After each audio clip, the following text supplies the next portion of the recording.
podermos nos reunir para falar de nossa vida na esfera da proposta de Jesus à Terra, chamada Espiritismo.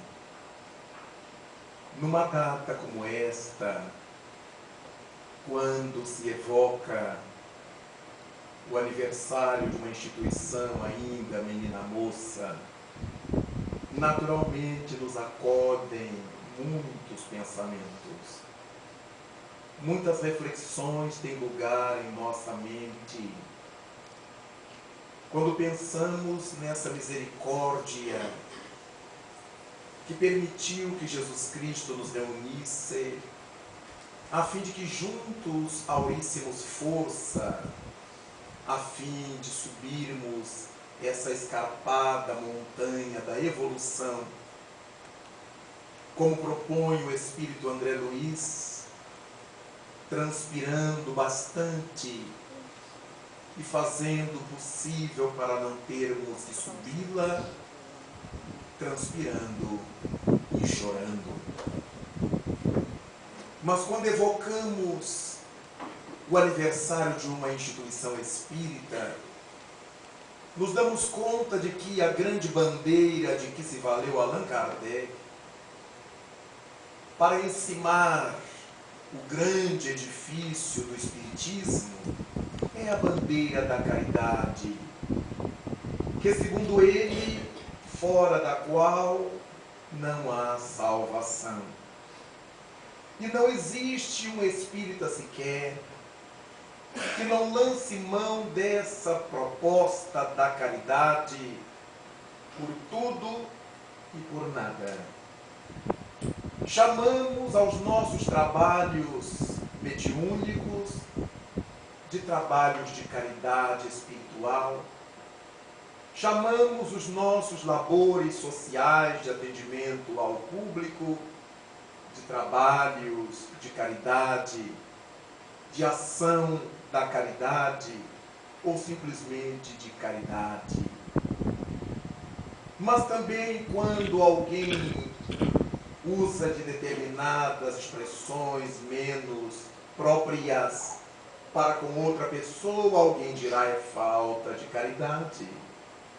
Mas quando alguém chama a atenção de um irmão equivocado, há quem levante a voz e diga é falta de caridade. Mas não pode ser falta de caridade deixar de orientar, como não pode ser falta de caridade orientar. Uma coisa tem que estar errada. E o mais equivocado é deixar de orientar alguém em nome da caridade. É alguma coisa completamente sem sentido. Nós poderemos dizer que quando o irmão chama a atenção de outro, é por causa da caridade. É em nome dessa caridade. Mas a gente ficaria o tempo todo falando o que é caridade, o que não é caridade, sem pararmos para pensar nisto. Lamentavelmente, em nosso meio espírita, às vezes nos adonamos de determinadas palavras e passamos a dizê-las sem nunca termos parado para pensar no seu significado. E às vezes, por isso, cometemos muitos deslizes. E dentre essas palavras está a caridade. Quão poucos dentre nós já teremos parado para pensar no que é isso que Allan Kardec disse numa de suas mensagens aos espíritas de Lyon, na Revista Espírita, que corresponde à cabeça de Medusa para os inimigos dos espíritas. O grande desafio é a caridade, porque todos poderão falar o que quiserem dos espíritas, mas a caridade realizada pelos espíritas é o grande desafio e que faz seja verdade o nosso discurso doutrinário, evangélico. Então vamos pensar um pouco, vamos fazer um pouco de viagem pelas páginas do Evangelho, pelos Atos dos Apóstolos, e encontraremos lá longe o nascimento desse termo caridade. Porque, curiosamente, se nós olharmos todas as páginas do Novo Testamento, que nos foram traduzidas do grego para a Vulgata Latina por São Jerônimo, nunca acharemos na palavra de Jesus essa palavra caridade. Cristo nunca se referiu à caridade. No entanto, o cristianismo está eivado dessa palavra. E a doutrina espírita, como uma mensagem cristã, também, a tal ponto que essa bandeira caridade é a bandeira espírita. E com isto, cabe a nós uma pausa ainda que ligeira para fazer um recorrido, um passeio rápido em torno dessa questão. Quando o doutor Saulo de Tarso encontrou-se com Jesus na estrada de Damasco e sofreu grande impacto que redundou na sua conversão instantânea, porque enquanto estava montado na perseguição a Ananias, ele era o grande doutor da lei, vociferando mágoas, agrestia contra os cristãos e contra o Cristo, visualiza o Cristo luminoso, quando faltava um dia apenas para que ele chegasse a Damasco. Já se podia ver ao longe o que se chamaria hoje a skyline de Damasco, a silhueta da cidade naquele meio-dia ardente em que Saulo, acompanhado por Jonas, Jacó, Demétrios, 3 amigos seus, e naturalmente uma pequena equipe que levava para aprisionar a Ananias, atravessavam as estradas da Síria para chegar a Damasco e realizar aquilo para o que o Sinédrio lhe dera a carta branca. Mas nesse caminho, ele se deparou com o Nazareno. O diálogo rápido e por demais conhecido é aquele em que Saulo se ergue e olha aquele ser luminoso e lhe pergunta: quem tu és? E uma voz que lhe ecoou por dentro da alma lhe disse: eu sou Jesus, Saulo, a quem tu persegues. Porque Saulo se sentia provocado por Jesus, porque para onde ele se movimentava, encontrava Jesus nas pessoas. O homem que ele autorizara o apedrejamento até a morte, veio a descobrir que era o seu cunhado, com outro nome. E quando levou sua noiva para ver a criatura nas fascas da morte, ela grita: era o seu irmão que há muito não via. Desde quando os irmãos foram afastados por causa das perseguições aos cristãos na cidade em que viviam. Ele adotou um nome cristão, um nome latino, e ao invés de Jaziel, ele agora era Estevão. E quando ela se dá conta de que era o seu irmão, e se agacha para falar-lhe, ele lhe segura as mãos e lhe diz para que amasse a Saulo, porque era um homem bom, e seria fiel a Jesus muito mais do que a Moisés, logo que o conhecesse. Aquilo para Saulo foi uma punhalada.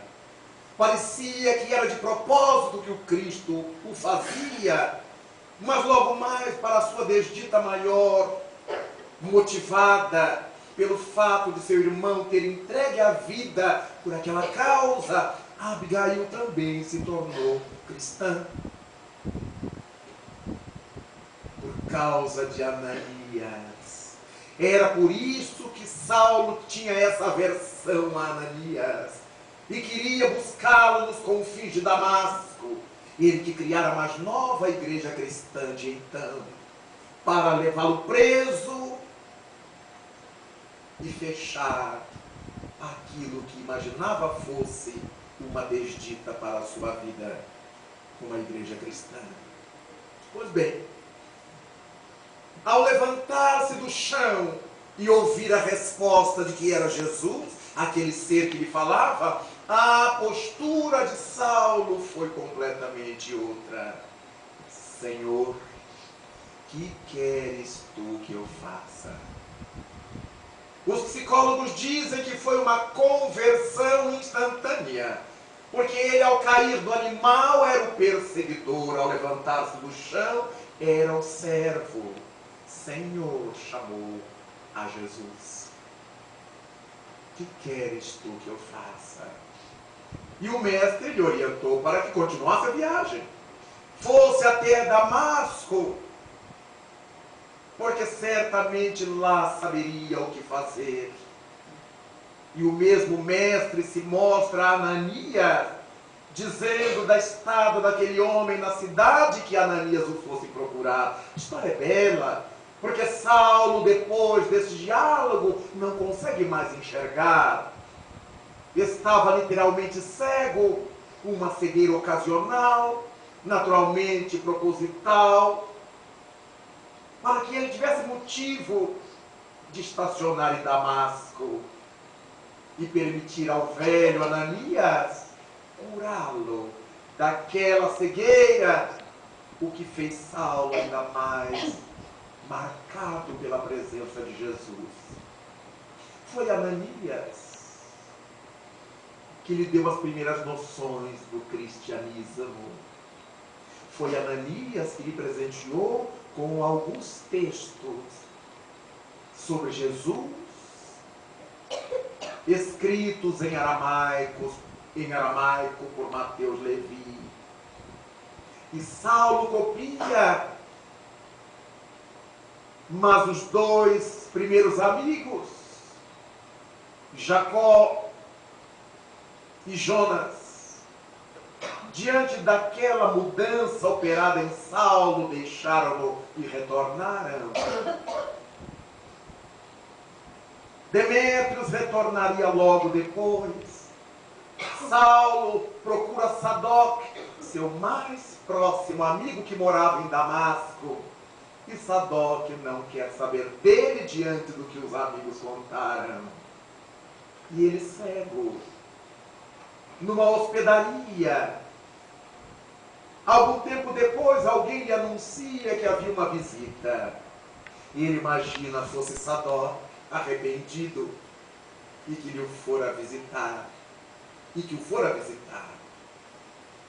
Mas era Ananias, dizendo que fora orientado a procurá-lo. E ali então, Ananias lhe aplica os passes, lhe retira a venda fluídica dos olhos e se faz um grande amigo de Saulo.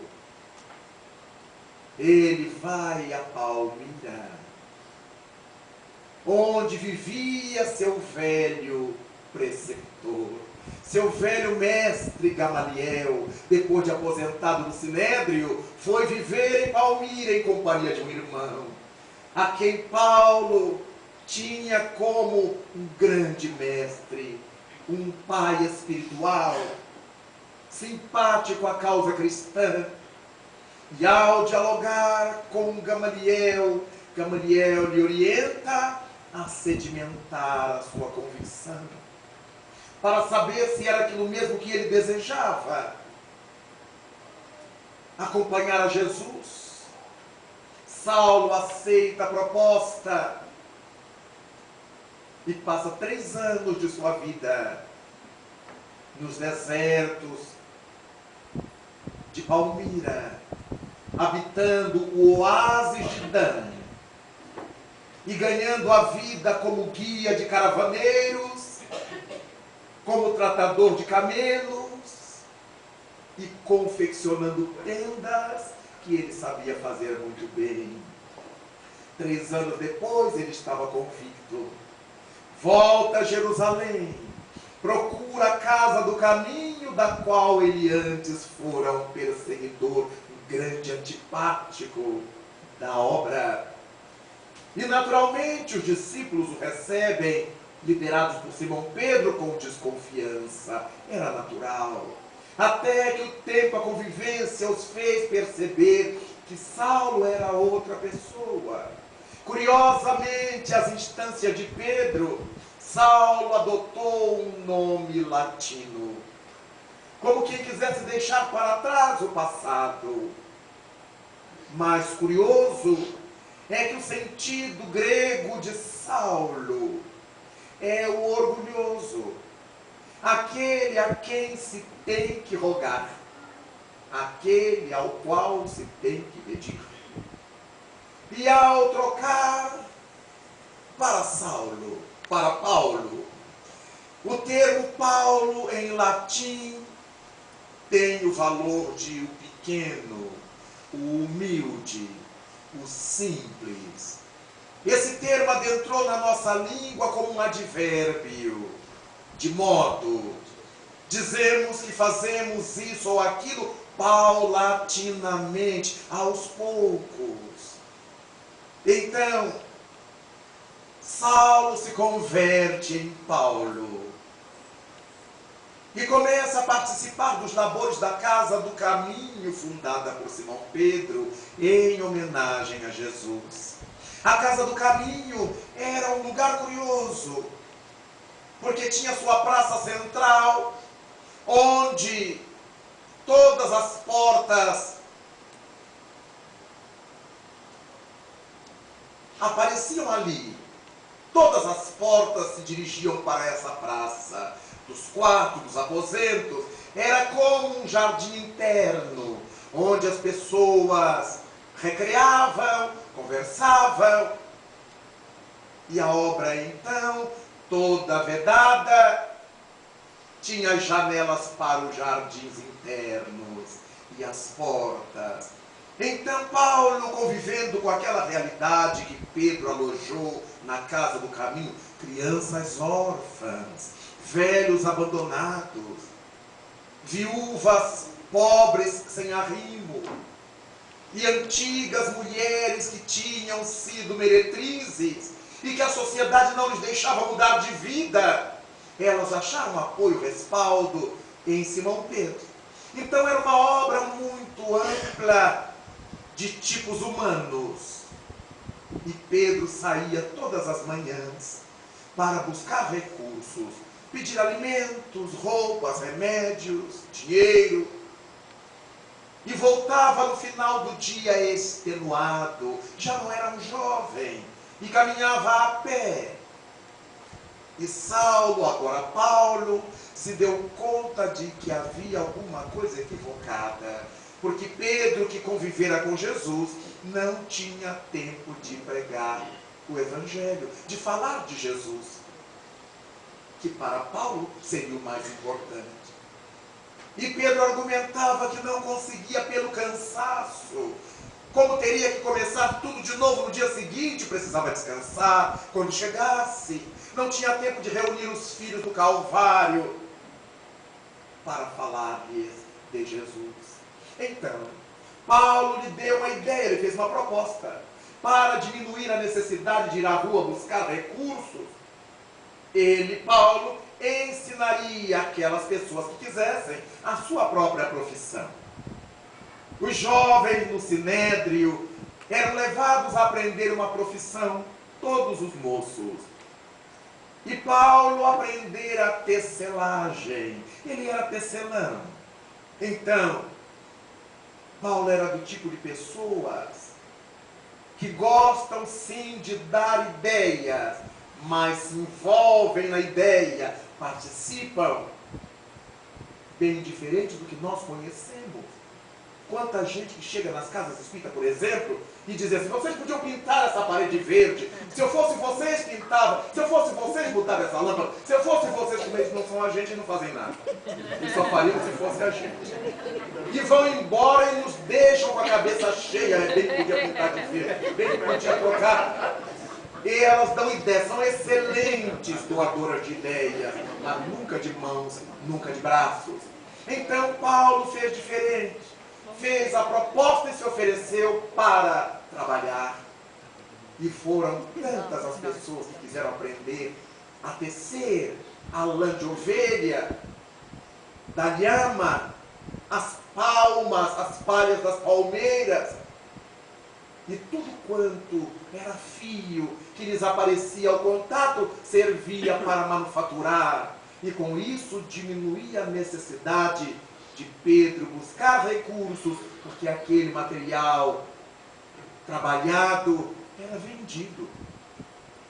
Vendo o êxito do empreendimento de Paulo, seu melhor amigo, que também estava envolvido no trabalho, Barnabé, que era judeu, como Paulo, também tinha aprendido quando moço a profissão de oleiro, trabalhar com argila, e se ofereceu para ensinar a quem quisesse trabalhar com argila. Então se preparava utensílios, vasilhames, se secava ao sol, se queimavam outros ao forno de lenha.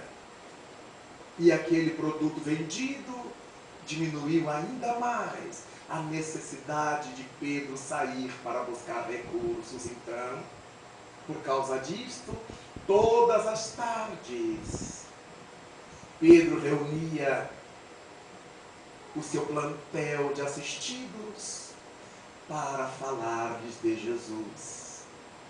Paulo dizia: mas tu conheceste a Jesus? Eu não. Como tu que o conheceste, não falas dele? Agora Pedro falava de Jesus, se emocionava, conquistava mais ainda aqueles corações e colocava neles esperança de dias melhores. Mas Paulo era desse tipo de pessoas que amam.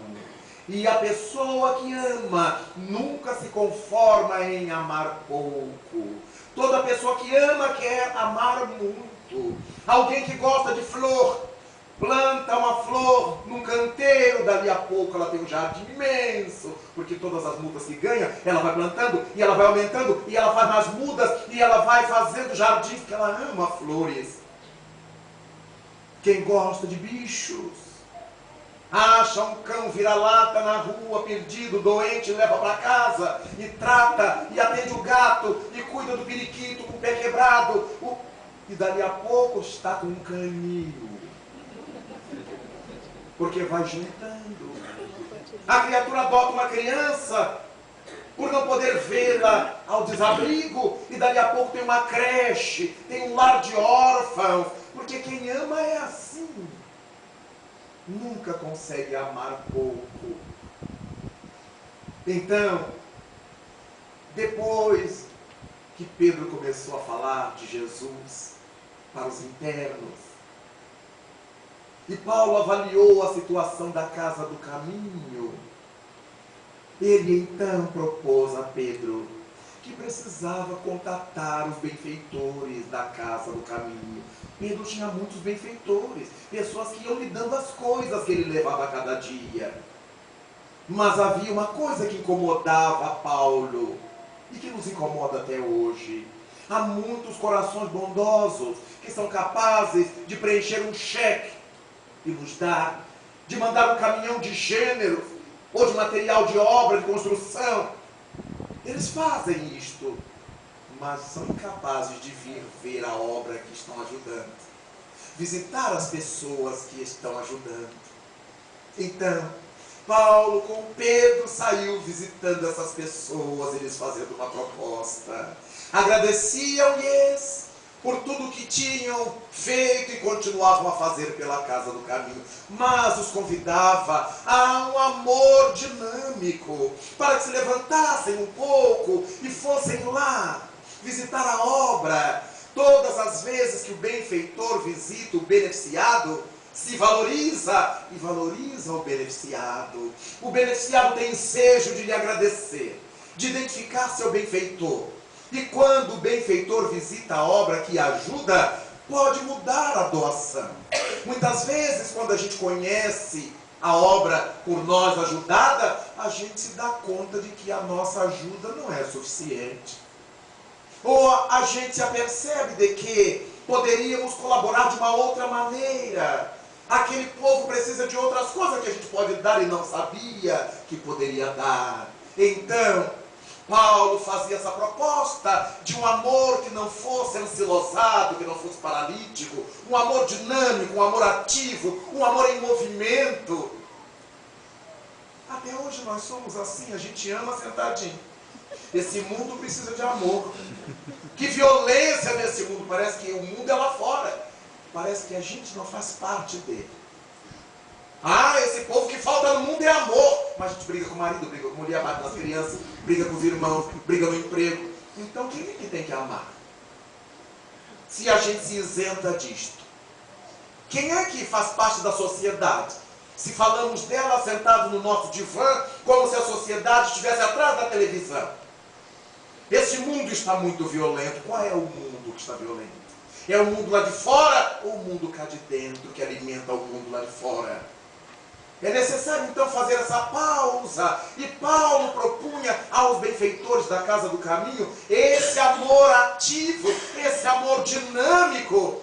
E é esse amor ativo, esse amor que não fica parado, esperando para ver o que acontecerá do mundo. A esse amor movimentado é que Paulo chamou de caridade. Foi Paulo que criou esse termo caridade, querendo dizer amor em ação, amor ativo, amor dinâmico, amor. Então, quando ele escreve a sua primeira epístola aos Coríntios, ele faz um belo e curto discurso sobre a caridade. Afirma Paulo de Tarso: ainda quando eu falasse a língua de todos os homens e entendesse a linguagem dos próprios anjos, se eu não tiver caridade, eu serei como um gonzo que soa, como um símbolo que retine, mas que não tem vida, algo que faz barulho, mas que não tem vida. Ainda quando eu conhecesse todas as ciências e penetrasse os mistérios dos céus e da terra, se eu não tiver caridade, isso de nada me adiantará. E ainda quando eu distribua todos os meus haveres para com os pobres e entregue o meu próprio corpo para ser queimado na fogueira, se eu não tiver caridade, isso de nada me valerá, porque a caridade não é invejosa, a caridade não compactua com a injustiça, ao contrário, ela folga com a justiça. E ele vai falando das virtudes da virtude caridade, as virtudes do amor dinâmico, e conclui dizendo: persistem ainda as três virtudes grandiosas, a fé, a esperança, a caridade, mas das três, a caridade é a maior. É por causa disto que a palavra caridade entrou no cristianismo e chegou ao espiritismo com a força com que chegou. Allan Kardec, tocado por essa magia da caridade, perguntou aos espíritos imortais, em O Livro dos Espíritos, conforme encontramos na pergunta 886 da obra referida, qual é o verdadeiro sentido da palavra caridade, como a entendia Jesus. Vejamos, Jesus não falou a palavra, mas Kardec queria saber como é que Jesus Cristo entendia a palavra caridade.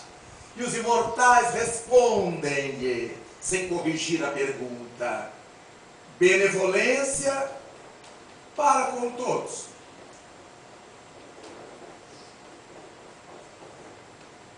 indulgência para com as faltas alheias e perdão das ofensas. E aí a gente, ao ler assim de repente, vai pensar, meu Deus, então tudo que eu estou fazendo de caridade está errado. Porque a gente faz caridade distribuindo bolsa, dando roupa, remédio, construindo barraco. Mas Jesus entendia por caridade benevolência para com todos, indulgência para com as faltas alheias, perdão das ofensas, mas, afinal de contas, tudo isso que nós fazemos tem que estar embutido aqui.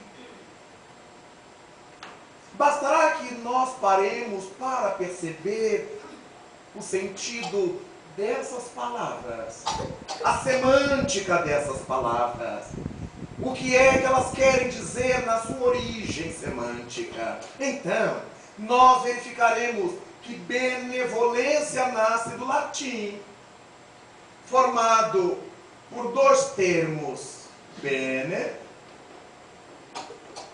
mais volere. E aí, bene é bem, volere é vontade. E aí, benevolência é vontade de fazer o bem. Primeiro passo da caridade, vontade de fazer o bem.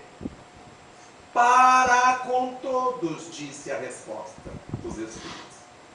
O difícil é a gente ser benevolente com uma pessoa.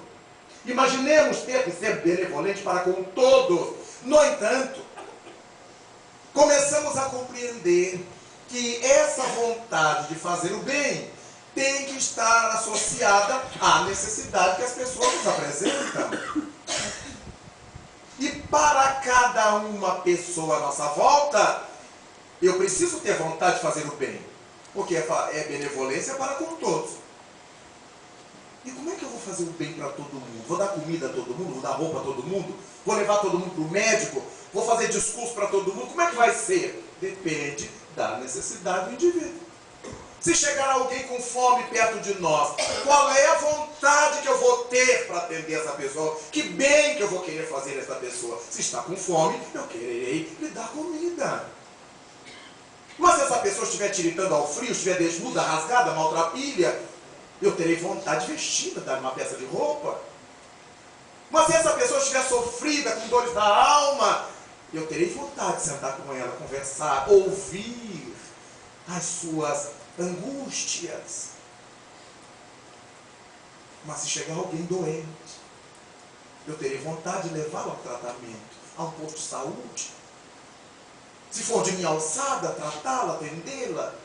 Então, cada pessoa que se aproxima de nós vai esperar de nós, vai pedir a nós uma forma diferente de atendimento. É por isso que cada um de nós poderá ter vontade de fazer o bem a todos. Haverá indivíduos que o bem que a gente vai fazer a ele é silenciar. Porque já sabe que não adiantará falar. Ou se falar, piora. Ou se falar, acusa. Ou se falar, incrimina os outros. Mas haverá outros casos em que a pessoa nos pede falar alguma coisa. Dar-lhe um norte, uma orientação. Cada um pede de nós um tipo de comportamento diferente em nome do bem. E eu terei vontade de fazer o bem a essa pessoa. Porque todas essas criaturas poderão se acercar de nós, se aproximar de nós, e a gente não ter vontade de ajudar. Como acontece na Índia, onde eles levam muito ao pé da letra a lei do karma. E dizem, e pensam, e creem, que se nós ajudarmos a pessoa que está sofrendo seu karma, nós atrapalhamos a lei. É preciso deixá-la curtir sua dor, seu problema. No cristianismo também. Só que Jesus Cristo disse-nos que podíamos ser os sireneus de quem carrega a sua cruz. como ele foi da gente. Vinde a mim os que estáis sofridos, e eu vos aliviarei. Ele não disse que nos tiraria o problema, mas que nos aliviaria. Quem de nós, numa hora de sufoco, não se sente feliz quando alguém lhe ajuda a carregar a cruz? Então, benevolência é a vontade de fazer o bem, vontade do bem que a gente carrega na alma. Para que nós comecemos os passos da caridade, eu preciso ter vontade de fazer o bem. Não adianta eu fazer discursos pró-caridade sem ter essa vontade. O que levou o espírito André Luiz a escrever pelas mãos de Chico Xavier que o bem exige nosso esforço. Primeiro nós o realizamos no sentido de obrigação. Eu tenho que levantar domingo às 7 da manhã, porque tenho que ir lá na favela, porque tenho que ir lá no centro, porque tenho que ir lá no hospital, porque eu tenho que... meu Deus, domingo, o único dia. Então a gente vai com aquela má vontade fraterna. Coisa assim, demais. Mas com o tempo, nós vamos verificando os companheiros que nos recebem ficarem tão felizes, tão contentes, e a gente volta de lá renovado, e aquilo se nos torna um dever. Eu devo ir. Fica um hábito. Até que se nos torna uma segunda natureza. Eu não sei viver sem visitar os necessitados, sem atender os pobres, sem conversar com as pessoas, sem fazer alguma coisa em prol dos outros. Isso já começa a fazer parte da nossa natureza. Vontade de fazer o bem. No entanto, não basta. Jesus entendia que era necessária também a indulgência. Indulgência, o que vem a ser isso? Também nasce do latim. Esse termo que é composto por in, mas dulcere. E esse in é dentro de. Em, no sentido de dentro de. Eu estou em casa. Estou dentro de casa. Tudo isso está em você. Está dentro de você. Então, em, no sentido de dentro de, ou dentro de, corresponde a essa partícula in. E dulcere é doçura, dulçor, docilidade.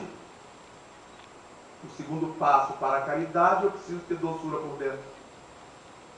E essa doçura por dentro, esse dulçor interno, é o que me faz entender os outros. É a virtude do entendimento. Quando alguém comete um erro, nós não aplaudimos o erro da pessoa, mas queremos salvar a pessoa que errou. Indulgência. Meu pai não quer a morte do ímpio, mas a eliminação da impiedade. Ou meu pai não quer a morte do pecador, mas a eliminação do pecado. Não podemos querer jogar a água do banho fora com a criança dentro. Então é importante que queiramos salvar a criatura que comete erro. Quando vemos um menor em situação de risco social, furtando no comércio, batendo carteira das pessoas, não podemos ver isto com bons olhos. Não devemos aceitar isto como norma. No entanto, precisamos entender o que leva uma criança a esse estado de coisas. Sua família, suas origens, suas raízes, sua educação, seu habitat. Entender é uma coisa, conivir é outra. Quase sempre nós conivimos com o erro dos outros. E se for nosso amigo ou nosso parente, então a situação fica escandalosa. Porque o hábito que nós desenvolvemos é dizer uns para os outros: não foi nada que você fez, foi nada. Todo mundo é assim. Todo mundo faz. Todo mundo cheira, todo mundo transa, todo mundo rouba. E é mentira. Mas nos acomodamos ao erro que vai parecendo normal, se for feito com a nossa anuência, se for feito pelos nossos mais próximos, nossos amigos, nossos parentes. Quando poderíamos dizer, olha, o que você fez não se faz, mas eu vou lhe ajudar a sair disso. O que você fez é um erro, mas eu vou lhe ajudar a se recompor. Vamos lá pedir desculpa, vamos lá devolver, vamos lá, sei lá o quê. Mas eu preciso dizer à pessoa que aquilo que ela fez não está correto. Eu não posso dizer que ela está certa, porque todo mundo faz. E a maioria de nós se esconde nessa multidão do todo mundo, que é uma multidão sem rosto, covarde e inverídica. Porque nós sabemos que não é todo mundo. É o todo mundo que eu conheço. Não é todo mundo. Então eu furto, eu roubo, eu exerço a minha falcatrua no meu trabalho, porque todo mundo faz, mas a quem mais é dado, mais será pedido. Eu não tenho que fazer o que todo mundo faz, eu tenho que fazer o que a minha consciência determina. E é na minha consciência que residem as leis de Deus. Aprendemos isso no Espiritismo. Emmanuel afirmou por meio de Chico Xavier que a nossa consciência é um juiz implacável. Por mais que o mundo esteja nos aplaudindo quando erramos, e todo mundo nos diga, não, todo mundo é assim, todo mundo faz, todo mundo erra, todo mundo... Mas nós sabemos que não é verdade, porque a consciência nos pica, nos aguilhoa, nos fere, nos cobra. É por isso que muita gente, tangida pela consciência de culpa, acaba por se suicidar. Ainda com o aplauso de todo mundo. Que isso não é indulgência, isso é conivência. Mas quando nós acertamos, ainda que o mundo inteiro nos apedreje, a consciência nos diz, segue em frente. É aí mesmo, é por aí. E aí nos lembramos de Lázaro, ao escrever no Evangelho segundo o Espiritismo, a lei do amor. Quando Jesus enunciou a divina palavra amor, os povos tremeram.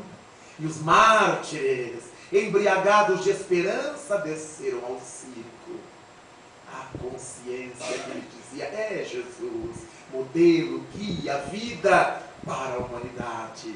A consciência que nos cobra é a consciência que nos premia. Juiz implacável, diz o Espírito Emmanuel.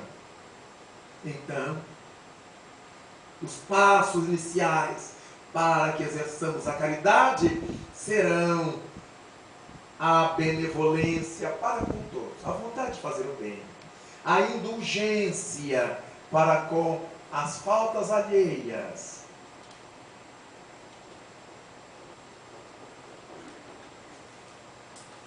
e o perdão das ofensas. Perdão nasce do verbo perdoar. E perdoar também vem do latim per,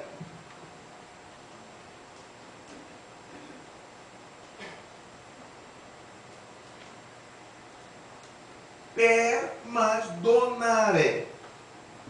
Donare é dar, doar. Está mais próximo do nosso ouvido. Per é um prefixo latino que significa além de, um pouco mais. Uma pessoa segue outra, mas se ela seguir demais, ela persegue. Uma pessoa insiste em alguma coisa, se ela insiste demais, ela persiste. Tá? Uma pessoa está vagueando pela rua, mas se vaga demais, ela pervaga. Então a ideia do per é sempre a ideia de um pouco mais. É a ideia do além, a ideia do além de. Recordemos-nos de que Jesus Cristo nos deixou um ensinamento muito interessante em que ele falava assim: se alguém te bater numa face, oferece também a outra, dar além. Se alguém te pedir a capa, oferece também a túnica, dar além. Se alguém te pedir caminhos 1000 passos, caminha 2000. A ideia de perdoar. A pessoa que nos agride de fora para dentro, nós oferecemos a face do nosso entendimento, da nossa indulgência, do nosso perdão. Dar além. Alguém que nos pede a capa é alguém que nos desprotege, é alguém que não nos cuida. A capa é o símbolo da proteção. E a gente dá também a túnica que nos cobre. Se alguém pedir que nós caminhamos 1000 passos, é cansativo. A gente dá um pouco mais, caminha 2000. É a proposta de Jesus Cristo. Não é bem o que a gente gosta de fazer. Se alguém pede que a gente caminhe 1000 passos, a gente caminha 250. Ah, eu não aguento mais. Eu já não suporto. Nós temos esse chilique assim. Eu já não aguento mais. E a garotada, para mim, já deu. E Jesus Cristo manda que a gente dê mais. Ora, existe no nosso meio espírita uma concepção bastante equivocada quanto ao perdão. Temos ouvido muita gente que vai para a tribuna e diz assim: para perdoarmos de verdade, a gente tem que esquecer. Só se tiver Alzheimer. Mas se eu esquecer do problema, então eu perdoo o quê? É um contrassenso. Se eu tiver esquecido, eu não terei de que perdoar. Não é bem por aí. O perdoar é dar além. Então eu não posso esquecer. Imaginemos uma mãe que tenha tido seu filho assassinado por um facínora, por um infeliz. Para ela perdoar o assassino, ela esquece do quê? Do crime do filho. Ela chega na frente do retrato do filho. Onde é que foi parar esse rapaz, meu Deus? Não tem lógica. Alguém que recebeu um balaço, uma violência qualquer, sofreu uma grave cirurgia, foi para a cadeira de rodas. Como é que esquece? Para poder perdoar o agressor, como é que esquece? Cada vez que eu me vir na cadeira de rodas e saber que eu era normal, que eu era ativo, que a minha vida foi alterada, como é que eu esqueço o que aconteceu? Logo, às vezes a gente fala as coisas no impulso, sem pensar, como eu falei no começo. A gente não sabe de onde é que vem essas coisas. Mas ninguém precisa esquecer para perdoar. O bom do perdão é exatamente a lembrança. Demos conta de que muitos de nós já deveríamos ter vivido experiências assim, quando somos crianças, aquelas crianças calmas que volta e meia a mãe tem que dar umas boas chibatas. No nosso tempo, hoje as mães, menino, para menino, e a criança sobe e desce, para menino, esse menino é hiperativo, não, é cristal, não, é índigo. A gente começa a batizar a má educação com um monte de nome bonito, mas não educa os bichos não. Então aí os meninos pintando e cortando, filho de espírito, então uma complicação, porque tudo é um obsessor. Que tapado esse menino. As nossas mães tinham uma técnica de aplicar passes, ficava atrás da porta. O passe vinha direto da goiabeira. Sim. Era passe de corrente. E nós nos tornamos homens, mulheres de bem, não matamos, não roubamos, estamos aí. Mas as nossas crianças têm orientador educacional, psicólogo, tem tudo, cada dia elas estão mais doidas, porque corresponde a essa má interpretação das coisas. Daí, a nossa mãe juntou lá os recursos que tinha, comprou o vaso de porcelana para botar em cima da mesa, ou a travessa, comprou no brechó, o sonho dela, juntou dinheiro, foi lá, comprou de segunda mão, e correndo com os irmãos em volta da mesa, e a mãe, para menina, e a gente correndo, puxou a toalha, e aquilo tudo foi se esparramar no chão, e as peças de nossa mãe viraram cacos. A nossa mãe calmíssima nos pegou e nos deu uma sova daquelas da gente nunca mais esquecer, da salmoura. E a gente olhava para ela, você não é minha mãe. Naquele nosso tempo era a senhora, né? Senhora não é minha mãe. E quando não dizia, para não perder os dentes, pensava. Eu juro, minha mãe mortinha. Tinha. E a mãe olhava para o filho assim, já via ele empalhado do lado da geladeira. Se ele empalhado é que ficaria olhadinho. E durante muito tempo, nós começamos a crescer depois da sova, a mágoa de nossa mãe. Por causa da coça. E a mãe olhava pra gente e mordia o beiço, imaginando-nos empalhados. Os dias se foram passando e nós fomos documentando a dedicação de nossa mãe. A carência que a gente tinha da nossa mãe, a gente não fazia nada sem a nossa mãe. A nossa mãe que nos cuidava, a nossa mãe que nos amava, a nossa mãe. E a mãe olhando o seu filho crescer. Ah, meu filho vale mais do que uma terrina. Meu filho é muito mais especial do que qualquer vaso de porcelana. Toda mãe, quando bate nos filhos, se arrepende depois. Todas as mães. Elas podem ter consciência de que fez para educar, mas se arrepende de ter batido. Todas as mães são assim. Então, depois crescemos, nos tornamos pais e mães de família, e um dia estamos na nossa casa com a nossa mãe, à mesa, e nos lembramos, mãe, você lembra daquele vaso de porcelana que a gente quebrou? E vocês eram danados, é por isso que tem os filhos levados que tem. Vejamos como nós já tratamos da questão. Falamos sobre o mesmo episódio, mas já não há mágoas, não há rancores, não há tormentos, há memórias. O que é que aconteceu? Deixamos de dar ao episódio o valor que dávamos. Foi isso que aconteceu. Todos nós nos lembramos das costas que levamos, dos tombos que levamos, quando entramos no quintal do outro para pegar a fruta do vizinho, que o cachorro nos pegou. Todos nos lembramos isso sem nenhuma dor. É uma memória, porque nós conseguimos trabalhar isso ao longo do tempo e entender por que é que essas coisas aconteceram. Quando esse processo do entendimento não ocorre, nós precisamos procurar o psicólogo, porque isso nos atormenta. Aí precisamos de um profissional que nos ajude a vencer esse nó que está engasgando o fluxo das nossas reminiscências. Ninguém tem que esquecer para perdoar. Precisamos deixar de dar às coisas o valor que a gente dá.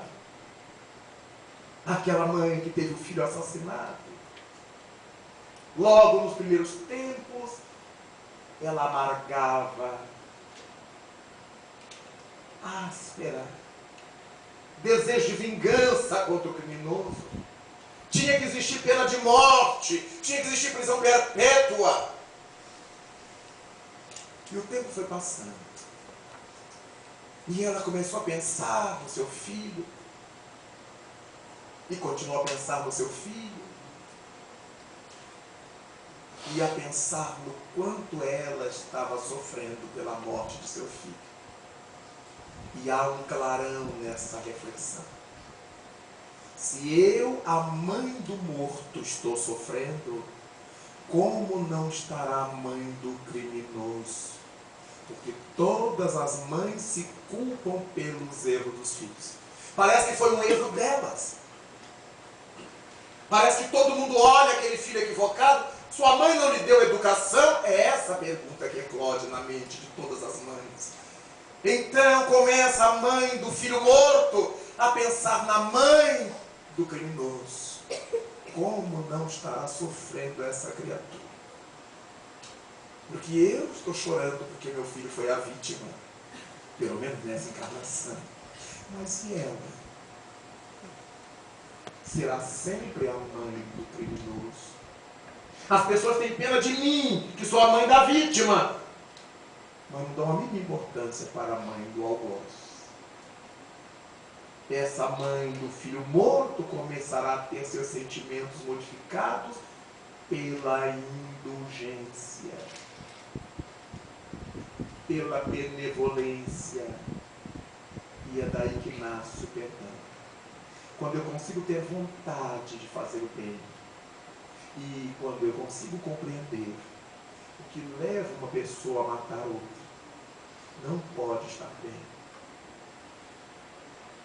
Não importa se seja uma anomalia psiquiátrica, ou que seja uma tormenta obsessiva, não importa. Essa pessoa não está bem. Então nasce a compaixão. Daí, ninguém precisa perder a memória para perdoar. Precisamos trilhar esses passos. Não posso guardar esse azedume em mim porque vai me matar. Não posso carregar esse lixo na alma porque ele vai se putrefazer em meu coração. Eu preciso me limpar disto. Então eu preciso ter vontade de fazer o bem. Eu preciso compreender o que é que leva uma pessoa a me agredir dessa forma para nós gratuitamente, que estamos considerando o passado. Foi uma agressão gratuita. Será? Mas grosso modo sim. Então, nós começamos a perceber como é que a caridade é vista por Jesus, conforme nos diz o livro dos Espíritos. Para Jesus a caridade é ter vontade de fazer o bem. Para Jesus a caridade é ter doçura por dentro. Para Jesus a caridade é doar além do solicitado. Dessa forma, quantas coisas nós ouvimos falar sobre Chico Xavier, e numa dessas histórias conta-se que um dia ele chegou no quintal e percebeu que um larápio estava retirando roupas da corda, e quando viu, saiu correndo carregando o que foi possível retirar. E o Chico saiu atrás do indivíduo. Meu irmão, faltaram essas aqui. Parece folclórica, né? Tá certo que a gente ame o ladrão, mas a ponto de chamar, faltou esse celular aqui, leva. Parece mais folclore, mas conta-se em torno da figura de Chico. Daí, para nós o importante é saber que doravante eu sei o que é a caridade, de onde nasce essa palavra, e já não a utilizarei de maneira tão irresponsável, já não a utilizarei de maneira tão inconsciente, e às vezes de modo tão inconsequente, porque afinal de contas, a caridade que não foi falada por Jesus, a palavra que não foi expressa por Jesus, foi vivida por Ele. Porque afinal de contas, se a caridade é o amor em ação, se a caridade é o amor dinâmico, que outra coisa fez Jesus entre nós, se não dinamizar o seu amor até nós, suportar-nos, entender-nos, amar-nos, orientar-nos, conduzir-nos, inspirar-nos, e até no momento final da cruz, Pai do céu, perdoa-lhes, porque eles não sabem o que fazem. A indulgência. Por que eles fazem isto? Eles não estão sabendo as consequências. A indulgência de Jesus, que consequentemente nos dava o seu perdão. Perdoa-lhes, Pai. Eles, nós, não sabem o que fazem.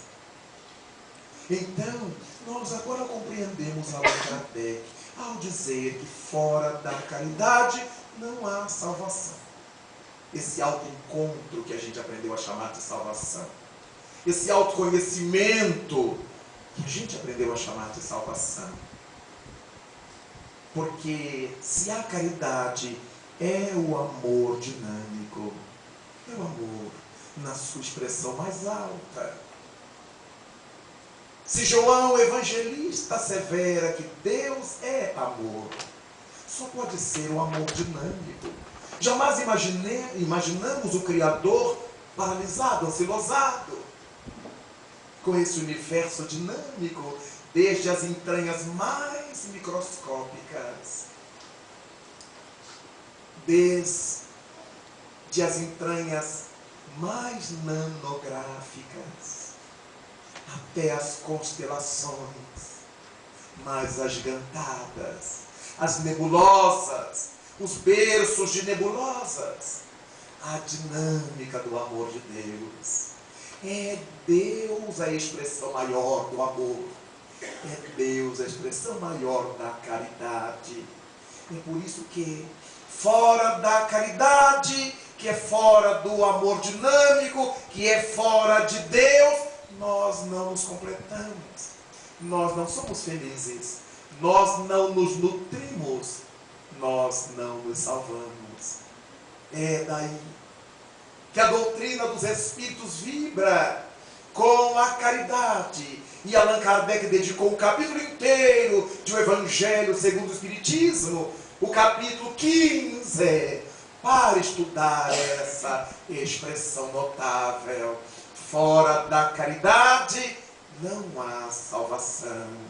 E a partir disto, meus queridos irmãos, cabe a cada qual de nós avaliar se nós, no nosso cotidiano, na nossa prática espírita, na nossa atividade familiar, social, até quando, até onde, em que nível estamos vivenciando essa virtude? Ou estamos achando que a caridade é uma vez por mês que a gente faz, quando os necessitados vêm ao centro, receber a bolsa e ouvir nossa fala durante 20 minutos, meia hora? Começaremos a entender que a caridade nos exige, como impedimento do Cristo, essa benevolência para com todos. Então vamos nos exercitando. Hoje está difícil ser benevolente aqui, está difícil ser ali, mas ali eu consigo, acolá eu consigo. Há dias que eu consigo ter mais vontade de fazer o bem do que em outros, até que eu vá encharcando todo o meu ser com essa virtude luminosa. Há dias em que a minha indulgência não está lá muito amplificada. Eu tenho indulgência aqui com meu parente, com meu amigo, mas eu não tenho indulgência com todo mundo. Mas a proposta de Jesus é indulgência para com as faltas alheias, o que corresponde a de todos. Mas hoje eu ainda não consigo, mas eu estou treinando. E não há maneira melhor de eu começar a treinar se não exercitando com aqueles que estão mais próximos de mim. Dentro de casa, às vezes, como é complicado. A gente entender a pessoa que está próxima é complicado. Marido e mulher, então, meu Deus, que um quer dominar o outro. Você não obedece, você não faz o que eu mando. Mas marido e mulher não faz o que o outro manda. É para entender o que o outro propõe e ver se dá para fazer ou não. O escravo, o empregado é que faz o que a gente manda. Porque a gente está pagando a ele. Mas marido, mulher, eu mandei você fazer, você não fez. Por que eu mando e você não faz? Aí o outro responde, eu não quero. Aí dá briga. É preciso então que a gente aprenda a ter indulgência uns com os outros dentro de casa. o próximo que nos está mais próximo. Exercitar o perdão dentro de casa. Quantos filhos eu conheço que me dizem: estou há X anos sem falar com minha mãe. Se ele não fala com a mãe, não precisa falar com o resto do mundo. Se a pessoa nega a palavra a quem lhe deu a vida física, que ele pôs no mundo, vai falar mais com quem? Outros não falam com seu pai e se orgulham. Não piso lá, não falo com ele há anos. Como se fosse uma virtude. E é uma tragédia, porque eu vou ter que voltar com ele.